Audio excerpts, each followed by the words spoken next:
Welcome, wanderer of the mind. It's late, the world is quiet, and your thoughts are just restless enough to keep you from drifting into sleep. So let's give them something to chew on. Tonight, we're diving into a question that's been quietly tugging at human minds for centuries. Who are you? And more importantly, are you still the same you that you were yesterday? Or 10 years ago? Or even 5 minutes ago? Because if you've changed, grown, decayed, evolved, healed, then what exactly is the self? Is it a fixed thing, a soul, a stream, or just an illusion that makes waking life feel solid? Let's explore. Chapter 1. The Illusion of Continuity. We start with something that feels true, continuity. You feel like a single thread stretching across time. You remember childhood birthday parties, your teenage heartbreaks, maybe what you had for dinner last night. That stream of memory makes you feel like you've always been you. But memory is tricky. Neuroscience has shown that each time you recall something, your brain literally rewrites it. Memory isn't a dusty archive. It's more like a Google Doc with infinite edits. Sometimes, entire memories get fabricated or altered by emotion, suggestion, or simple misremembering. And if our memories, the core material of our personal identity, aren't reliable, can they really be the foundation of the self? Maybe we just feel like we're one person because our brain wants a stable narrator in the story of our life. Chapter 2. The Ship of Theseus Problem. Let's talk philosophy. An ancient Greek paradox known as the Ship of Theseus goes like this. Imagine a wooden ship. Over time, each plank begins to rot and gets replaced. One by one, each part of the ship is swapped out for a new identical piece. Eventually, no original parts remain. Is it still the same ship? Now here's where it gets weird. What if someone took all the old original pieces and reassembled them into a new ship? Which one is the real Ship of Theseus? This idea has been debated for centuries, but when you apply it to yourself, it becomes personal. You are constantly changing. Your cells die and regenerate. Your personality evolves. Even your preferences and values shift. So if your planks, your beliefs, cells, memories, are always being swapped out, who's steering the ship?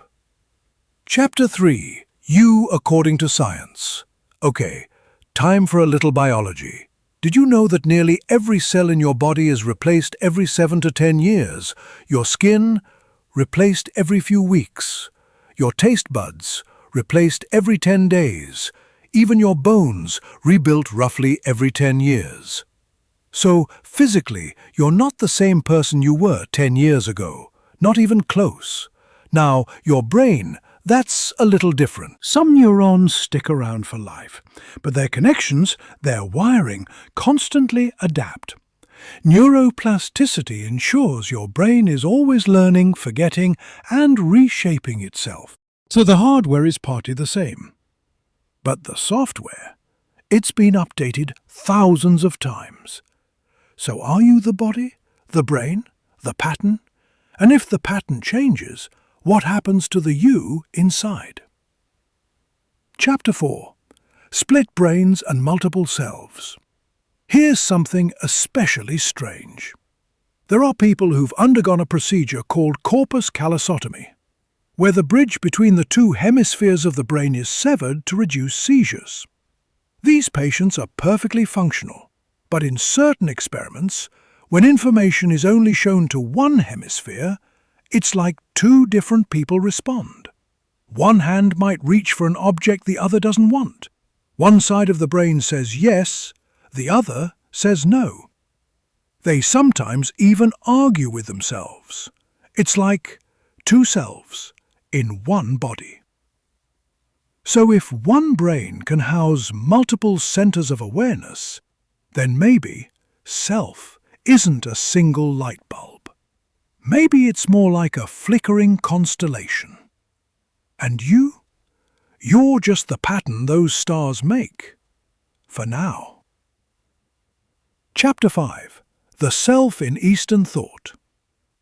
In Western thought, we tend to view the self as a thing, an object, a little nugget of you-ness inside your skull.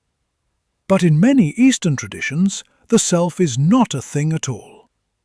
In Buddhism, for example, there's a concept called anatta, or non-self. It suggests that the idea of a permanent, unchanging self is an illusion, one that causes suffering. Instead, you are a bundle of changing processes, sensations, thoughts, perceptions, flowing like a river, never the same moment to moment. Imagine trying to grab a handful of water. That's what it's like trying to define the self. You can point to it, talk around it, but try to hold it still, and it slips through your fingers. The goal in Buddhism isn't to strengthen the ego, it's to dissolve it, to recognize that clinging to the idea of me and mine is what keeps us trapped. Chapter 6. The Mirror Test and Animal Selves. Do animals have a self? Some researchers test this using the mirror test, placing a mark on an animal and seeing if it recognizes its reflection.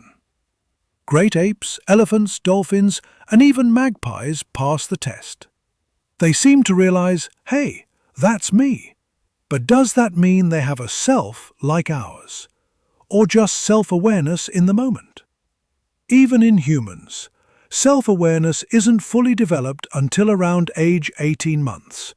Before that, babies react to their reflection like it's another baby.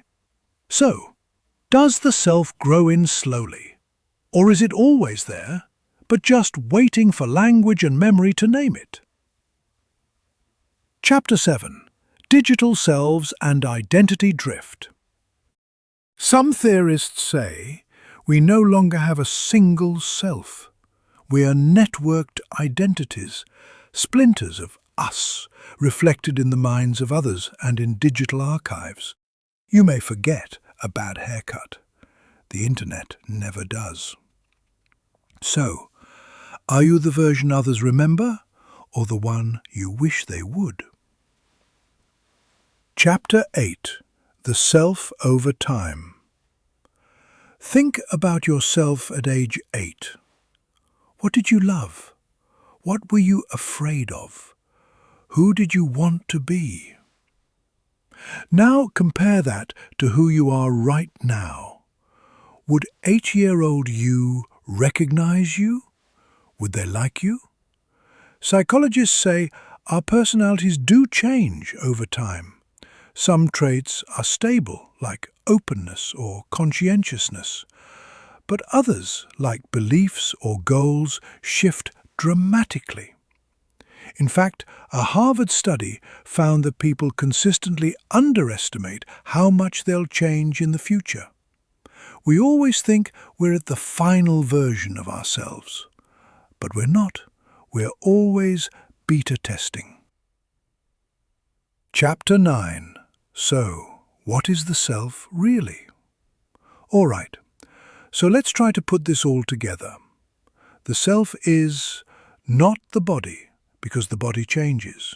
Not the brain, because even that rewires. Not the memories, because they fade and distort. Not your personality, because that evolves. Not your online profile, because that's curated. Not a soul, at least not one we can measure. So maybe the self isn't a thing, but a process, a pattern, a story told in real time with edits and flashbacks and deleted scenes. Or maybe the self is just the thing that asks the question, the observer, behind the curtain, wondering, am I still me? Chapter 10. The Comfort of Mystery. Now, maybe you're wondering, if the self is so slippery, so fluid, so unknowable, should we be scared? But what if it's actually freeing? If the self isn't fixed, then you're not stuck. You're allowed to grow, to change, to rewrite. You are a river, not a statue. And maybe that's the real answer. The self isn't a destination, it's the journey. It's the walk, not the walker. The song, not the singer. The light, not the bulb. So, are you still you? Maybe not. Maybe yes. Maybe becoming is more important than being. Let that thought rest with you tonight, strange and soft, not too loud, just enough to keep your brain gently humming as sleep rolls in like a fog. Good night, traveler, and remember, the self is a mystery, and that's what makes it beautiful.